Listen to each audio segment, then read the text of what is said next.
c'est un centre commercial au départ qui est là pour animer Marseille, animer le quartier de la Joliette, dans le cadre d'Euroméditerranée, qui est limitrophe au port. Là, nous sommes sur le territoire du port, territoire de l'État donc. La société Forinvest, qui était au départ la candidate, avait dans son équipe un architecte qui avait déjà préparé un certain nombre de choses. Ensuite, il y a eu un architecte à Marseille qui a travaillé sur le projet. Et puis, j'ai ensuite été appelé pour donner la phase définitive et finale. Et j'ai apporté ma manière de voir la façon d'incorporer ce projet vaste dans ce site. C'est un quartier typiquement 19e, avec des banques, avec des gros murs en pierre, avec les merveilleux docks tout en pierre.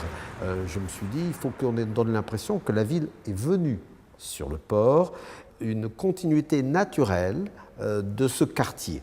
Donc même s'il n'avait pas été encore fait, c'est comme s'il aurait pu être fait.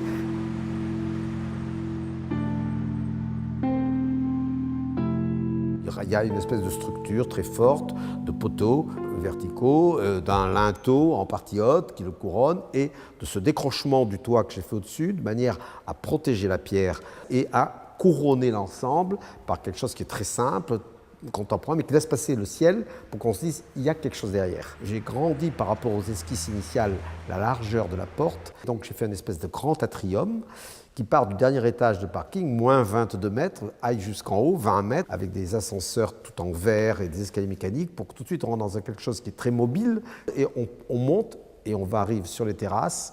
Et là, sur les terrasses, on voit cet angle de vue libéré.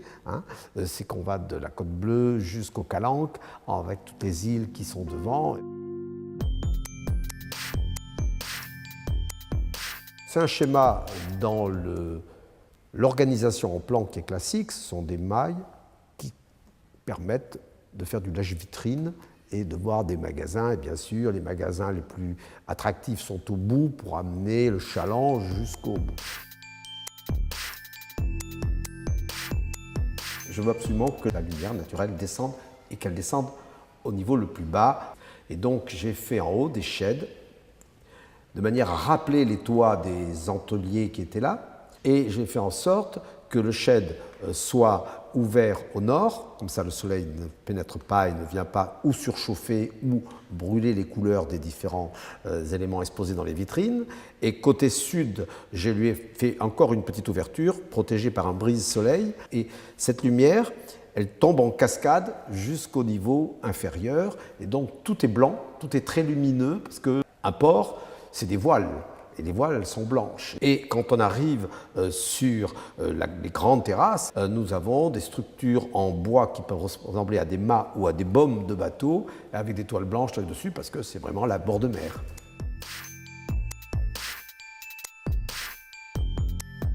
J'ai choisi de faire une architecture qui s'exprime en pierre et qui soit cependant assez ouverte par des boutiques en bas et des vitrines dans les étages, qui soit assez ouvert vers la ville, mais en même temps qui soit par une très grande porte, une ouverture vers la mer. La pierre est la même pierre que celle des docks. C'est des pierres françaises qui se trouvent dans la région de la Bourgogne, où il y a de très grandes carrières de pierre, de Comblanchien, etc. Donc une pierre qui est même matière et même grain que celle des docks.